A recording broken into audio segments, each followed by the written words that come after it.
you. Thank you, everyone. Welcome to Lilly the Lash and Friends. I'm Lilly the Lash, the star and main character of the most incredible children's book series, The Life and Times of Lilly the Lash.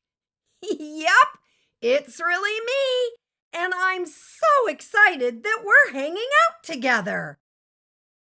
If you haven't had a chance to look at or read one of the books in my series, you might want to check to see if your library has them. These books have the best illustrations, they have super fun adventures, and they even have lots of hidden stuff to find throughout each book. They are so fabulously different, you won't believe it. Now, I'm an eyelash fairy who teaches the characters in the books and everyone who reads them how to see their way to making good choices. Being honest and respectful and kind and understanding isn't always easy. Sometimes we mess up and need to rethink our actions. But it's never too late to set things straight or to be a good example to others by using our good character.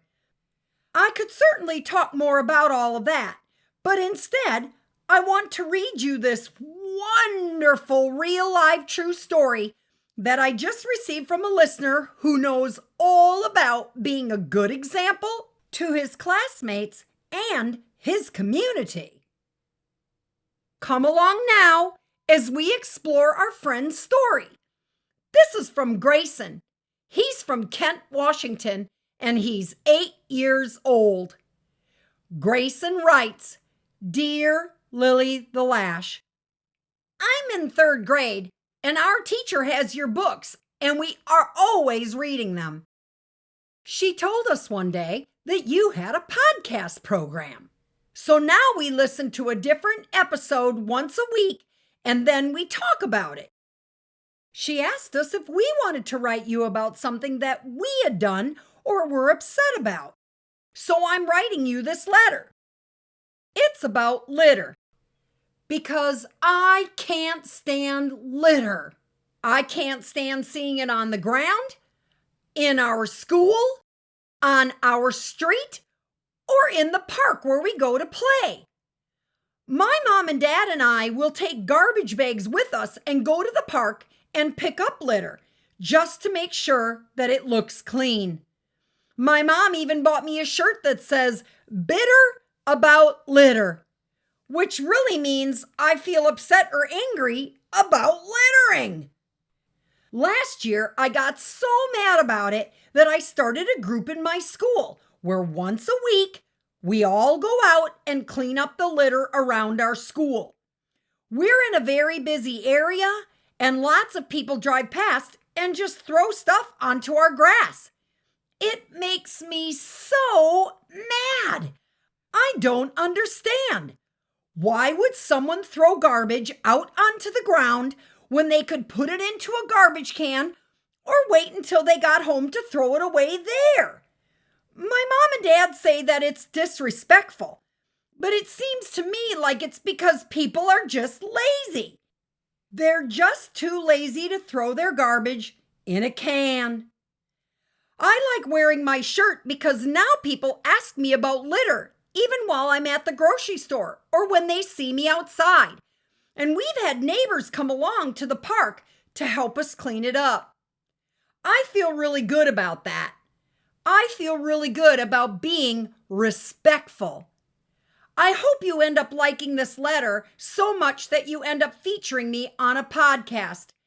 It's important for all of us to do something about litter. Your friend, Grayson." 5 stars, Grayson. I love this. I get many letters from children all around the world, but I absolutely had to share yours on an episode because I can't stand litter either. Oh, it makes me so upset when I see people littering or I see it lying on the ground. Your mom and dad are completely right. It's very disrespectful. It's disrespectful to the spot they're throwing the litter. It's disrespectful to the people who own the property being littered upon. And it's totally disrespectful to the whole world, as this is where we live each and every day.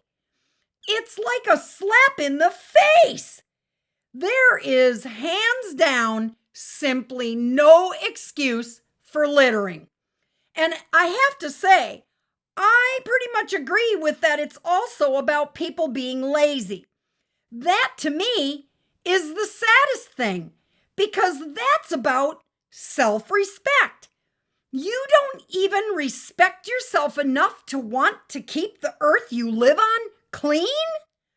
Well, I could go on and complain, but I don't want to do that because it's not going to do us any good.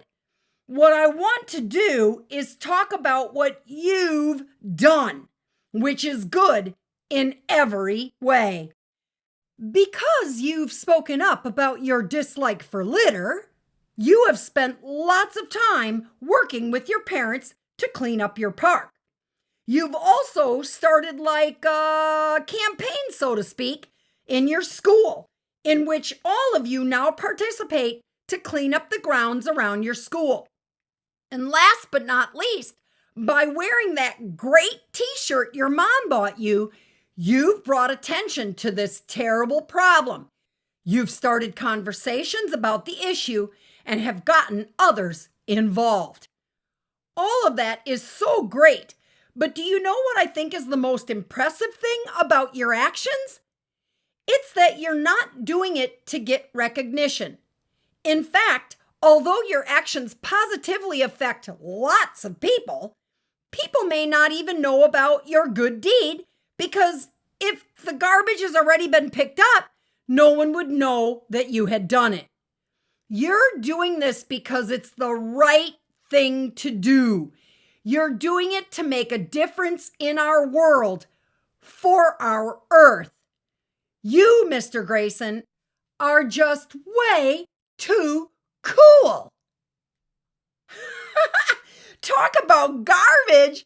There's our garbage truck now.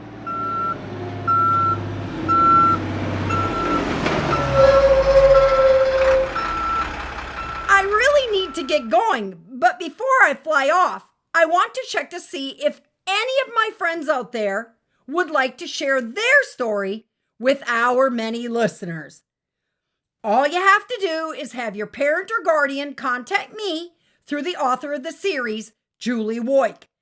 You can find her email address on my website, which is lillythelash.com. That's LILLYTHELASH.com. Well, that's it for now.